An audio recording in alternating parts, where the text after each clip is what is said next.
So, hey, everybody, you're watching the On the Move podcast, or maybe you're listening to it on some listening platform.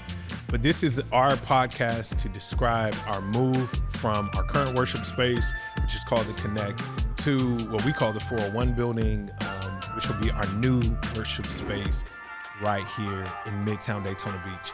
I'm excited about the next couple of weeks because not only will you hear a little bit about the story of how we got to this path where we are on the move, but you'll get to hear how God has been on the move, and then you'll get to hear from friends and family members and my wife and even my kids and people who are part of Identity and people who are in the community to talk about why this move is so important for us at this moment in time. So I hope that you get to tap in. Go ahead and subscribe right now so you don't miss any episodes, whether it's on YouTube or your listening platforms. And this right here is episode 1.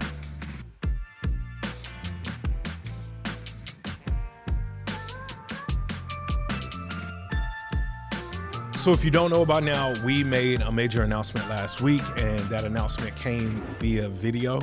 And if you have not seen that video, look in the description of either your listening platform or this video on YouTube or Facebook, and you'll get to see the video. And in that video, we announced some very big news. I'm excited. There's something in my eye. I'm sorry, guys.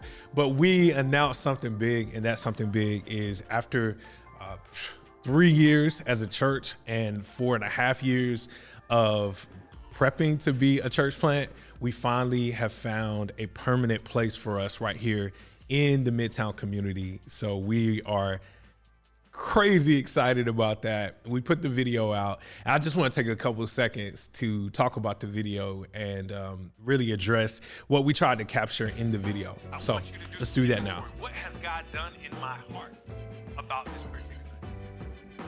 But I'm willing to bet if we check back in 30 days, somebody remind me to check back in 30 days. I forget. But when we check back in 30 days, there are going to be some people who have gotten exactly what they wanted. There are going to be others of us who don't get what we wanted, but we realized over 30 days that we didn't truly want it. We didn't want it at all. 30 days. Let's do that. Because in our continuous asking, we are not testing God. Guess who we are testing? So when we first started thinking about announcing it, one of the things I wanted to do visually is tell the story of how we got to the building. So the big motif of the video is me walking from the Connect all the way over to our new building, which is 401, or what we call the 401 building. I'm not going to get the address out on the podcast, but you'll see it at the end of the video if you keep watching. And that was important because there were a lot of things. I think there are 3 major things that outline the story of how we got to this 401 building. One is a dream, the other is a prayer, and the last one is a walk. If you've been around Identity for any amount of time, you've probably heard those words: a dream, a prayer, and a walk. And man, this whole church started as a dream, obviously, and we dreamed of seeing a multi-ethnic, disciple-making, gospel-believing, Bible-preaching, life-transforming church that would be right here in Midtown Daytona Beach. And that's what Identity has stood on for the last 3 or so years. So that dream was not just that we would be a church, but we would be a church in a specific place. If we're talking in terms of church planting, a lot of times people will form a church and then they'll go wherever the opportunity leads them. Our approach was a little bit different. We have been a church that has always wanted to be here, specifically in Midtown. And that's been rough because that brings on the challenge of accepting the fact that you might not have a space. And we have not had a permanent space in this entire time. We did rent a school, Campbell Middle School. We had a great time at Campbell. We loved building relationship with the students and staff and teachers who were there. But then COVID came and kind of disrupted that. And then that dream kind of led us into a place where we were questioning, where do we go from here? How do we go forward? How do we ensure that our church not only survives, but stays? And it's one thing to like just survive. Like we really could have just like uprooted and gone. And I don't know if my soul would have been able to handle that because I feel like we've been called to this area. But the dream seemed like it had some challenges. And just when we were considering giving up, we came face to face with God in a sense, and the dream changed. And that's when we got the vision for the Connect. And the Connect serves as an acronym for creating opportunities near neighborhoods for evangelism, connection, and training. The Connect will be our main place of sharing the gospel. It'll be the place where we'll gather for a little bit until we are outgrowing this place. The Connect will also be a place where people come to make first step connections. So if you're a new person who wants to get connected to our ministry, if you're a college student who just needs a little bit of counseling, if you are a new family that's just moved to town and you're looking for restaurants to go to and businesses to get connected to and services to get connected to, this is the place to do it. If you've been following us for a while, you probably have seen us roll out last year that we were opening up a ministry co-working space that would be in Midtown. It would be available for all types of things. Right now we do Bible studies there. We teach financial literacy classes there, entrepreneurship classes. Some people have done photo shoots. It's been used for a variety of different things. And then on Sundays, we get to gather there as well. So that's been our temporary spot for some time. But we didn't begin with a vision for the Connect. The Connect was a gift, I would say, that the Lord gave us vision-wise. So we were given that gift of vision over some time. But the original vision didn't have that. The original dream didn't have that. The original vision and original dream had a prayer about a permanent space, and more specifically, a church building. I had been sort of against the idea of being in a church building for a while, but my wife, who you'll hear from in a few episodes from now, will describe to you and tell you the story of how she had a specific dream that the Lord had actually shown her in actual dreams, but also affirming in her heart and through her spirit that we were supposed to be in a church building in Midtown. So we pursued that and we prayed for that, and the Connect was the first stop in that. And we learned so much because it gave us the opportunity to really understand what it meant to have a space and how to connect with neighbors and how to befriend people and how to be present. All of those things happened through our time with the Connect. And it also gave us an opportunity to learn something that I think is transformative, and that's to ask.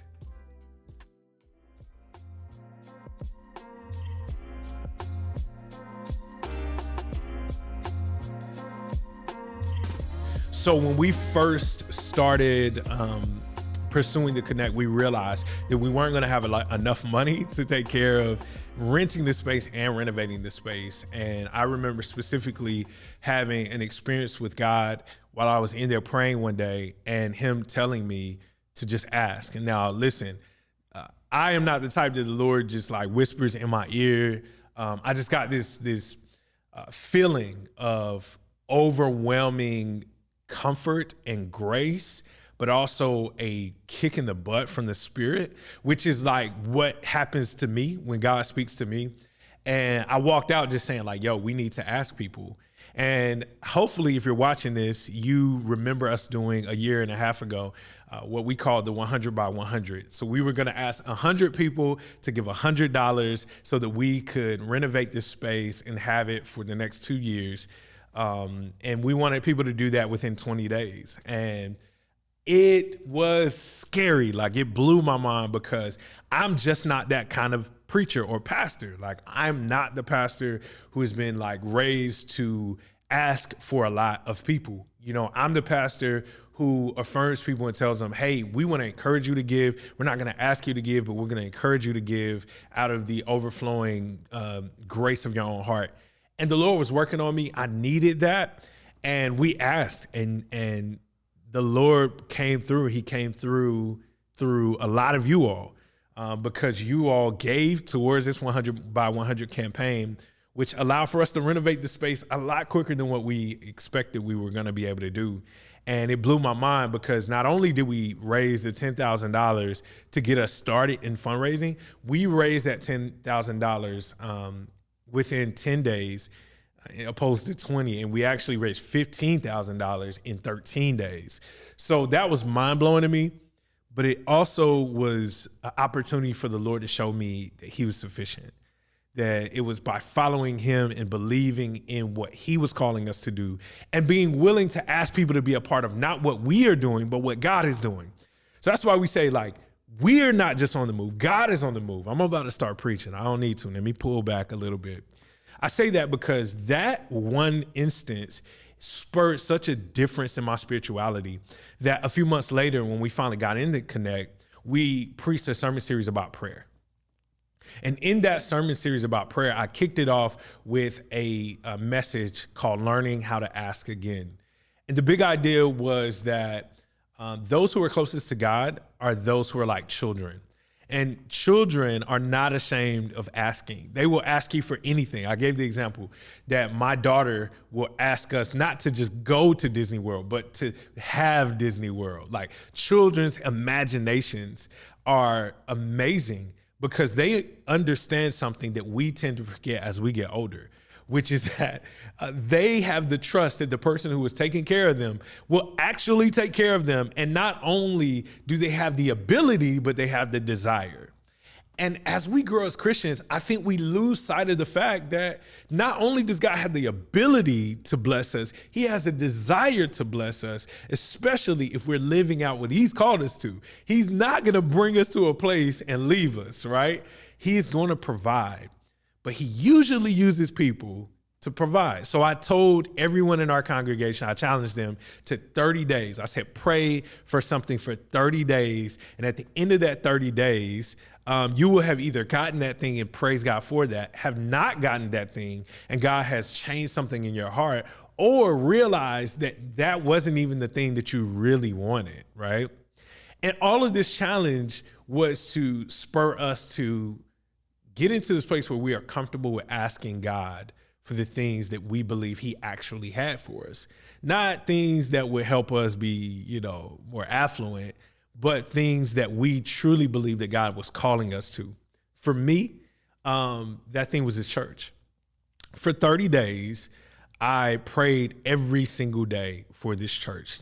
Now, to give a backstory, we had already been talking to the realtor about the church. The church went on the market earlier that year. We'd already had some conversations. It was way more than what we could afford, and we just weren't in the place to be able to do it. But in October, going into November of last year, I decided, I'm going to pray. I'm going to pray every single day, and let's see what God does. And to make a long story short, it was a long ride up, down, side to side of just not knowing if we had the right place, not knowing if we were praying the right prayer, not knowing if we were even called to be in this area. But it was a blessing. And that's why, if you watch the video, we include that clip in the latter half of the video. So all this is breaking down the video, y'all. We include that clip in the latter half of the video because that clip was integral to the process of praying, not just for 30 days or 90 days, but praying all the way up into the moment where we signed the lease for this place. And if you're listening and you're just trying to figure out if there's something that God is doing in your life right now that you need to be asking more from God in this season, I would just say do it. Do it, because only one of three things will happen. God will give it to you, and I'm not going to tell you in what matter of time that he gives it to you. He'll show you that there's something better, or maybe something that should be coming later, or he'll let you know that this is not the right thing. All of three of those are acts of grace. All three of those are God showing us how much he cares about us, because he's not just allowing for us to go in need. He's showing us that there's something that he really is going to give us at some point. And if we get back into the mode of being like children, I think we will see God giving over things to us because we are acting like his children. He wants us to be his children. All right, then we talk about the walking. So the reason why I walked from one building to another, it was that was my attempt at storytelling. So I wanted to show the movement from one place to another. If you look at the video, the first half was a little dark, a little overcast, and then the music changes and it starts to lighten up a little bit. And I'm really trying to tell the story that we are walking towards the thing that we had dreamed of for so long. That's why when we were in the Connect, we are celebrating. As I'm walking in, I want to have a look of just excitement, because the Connect is a blessing, and God did some major things there. But we had prayers in the Connect about the Connect. So I wanted it to show me praying in the Connect for a new thing, right? And that's not me or us being unappreciative of the thing that he's done before. It's more so us having this holy discontentment of knowing that there's something more, and continually going to the person who can make it happen. So from there, I'm praying, I walk out of the doors and I walk towards the church. Now, here's the thing. I told y'all, a dream, a prayer, and a walk. The way that we found this church is through walking. So a few years ago, when we were at this place where we hadn't even started anything with identity, I committed to prayer walking every street in Midtown, every single street. And I don't think I've accomplished that yet, but there are a few streets that I frequented. And at one point we moved just right down the block from here, and I would walk this street almost every day. And as I walked the street, I prayer walked it, and there are a number of different buildings and churches that are in the area, and God just impressed upon my heart to pray for every single ministry that's in this area, because we aren't coming in to be the Superman church of the area. We understand that the Lord has been using holy, righteous, loved people, his sons and daughters in this neighborhood long before we got here. So I remember just stopping at each one and praying for each and every one. Pastor, if you're on this street, you're watching this right now, know that we pray for you, and we will continue to pray for your church in Midtown. And I remember stopping at this church specifically and noticing the lack of activity for a while, and sitting on the steps. And I took a picture actually one day on the steps, and just prayed, God, if you're sure will, we would love to have this building. We don't know what it looks like. We don't know who owns it. We don't know how much money it costs, but we feel like this is an important place for us. So in the video, when I'm walking, I'm really just trying to tell the story that that's how we came to this place. We came to this place through prayer walking these streets, and literally stopping at each and every building and church and praying and seeing if the Lord would hear our prayers. So the dream turned into a prayer, the prayer turned into a walk. And all three of those things are the reason why we're sitting in this place right now.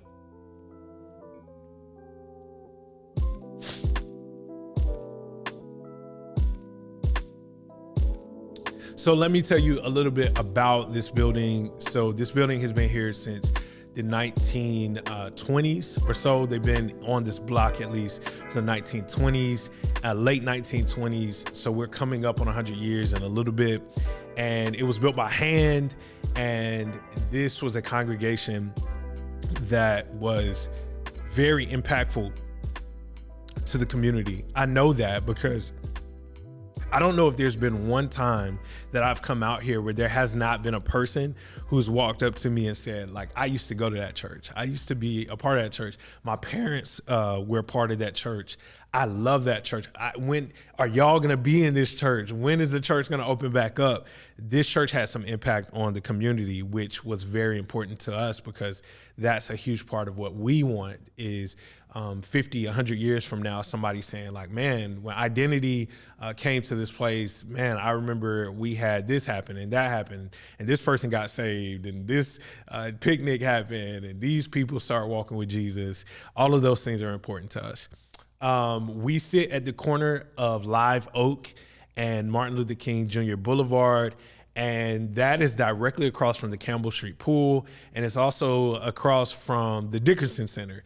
And these are two rec center, or this is a rec center and a pool that many people have gone to and will continue to go to.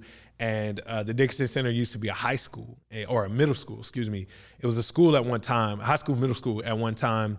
And hundreds of people in the area have attended that school. So we are very much in a very historic area. We're right down the street from Mount Bethel, which is the church that Howard Thurman went to, and so many other great churches that are on the street. And we're just happy to be a part of joining this militia of gospel-centered churches that are out to see people's lives change and the kingdom of God shown as real within our city.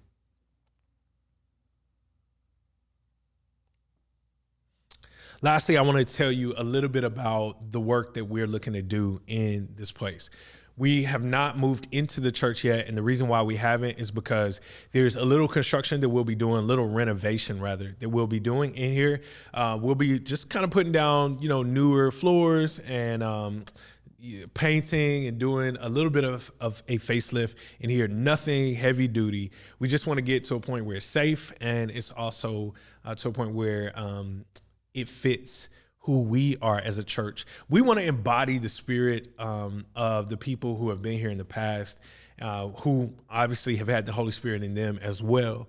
But we also want to be real about the fact that what God is doing with identity is indeed a new thing. And we don't want to put new wine in old wineskins, to give a incomplete analogy, biblical analogy.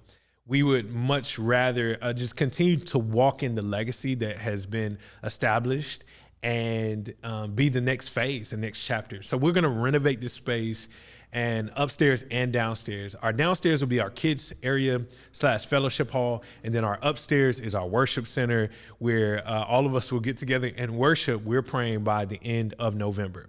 But there are a couple of things that we wanted to invite you into. So we are looking to also raise money for this place, because as God has led us to the Connect and he's taking care of that completely, we would like to have that same celebratory testimony about the 401 building, or what we'll have as the new Identity Church building. So we're looking to raise $250,000 to be able to fully renovate and purchase the building outright by the end of the year. Right now, we are leasing the building with an understanding that at the end of our lease, we will pay off the remainder. It's my desire that we would not have to go in debt for that. We would not take on a mortgage for that. It's my belief, my desire, my prayer that we be able to pay outright the full amount to the owners of the church and celebrate in July, have a second celebration in July about us being in this place for good. So would you all pray about joining us in being able to renovate this space? There are some easy ways that you can give. If you go to our giving page, which is identitydaytona.org/give, there is a tab that will say 401 building, or the 401 building fund. You can give directly to our building fund and help us purchase this building through that giving fund. Or you can get in contact with me. Let's talk. Let's figure out some things that you may be able to contribute in a different way. But even past that, whether you're giving or not, we would love to see you right here in this building, at least before the end of the year. Last thing I want to tell you is this. In January, we're going to be doing a grand opening of the building through our As It Is weekend. Every year for the past 3 years, we have celebrated MLK weekend by doing what we call As It Is Sunday, because we have coined the phrase in Daytona, as it is in heaven. And we use that Sunday not only to dream about what God will continue to do in our city in the future, but also celebrate what he's doing in the city right now. And this year, I'm excited because we're going to do a grand opening of the building during that time. We're going to do a celebration on the lawn area on that Saturday. And then on that Friday, we'll be doing a special outreach to our city along with Monday morning, which is MLK holiday, doing a special outreach to the city. So if you want to be a part of that, subscribe to this podcast, like and subscribe to Identity Church's webpage and Facebook pages and Instagram pages, so you are constantly getting updates. Or you can fill out our Connect card, which will put you directly on a mailing list, and you'll get all of the updates that you need for this building and all that God is doing in the future with Identity Church.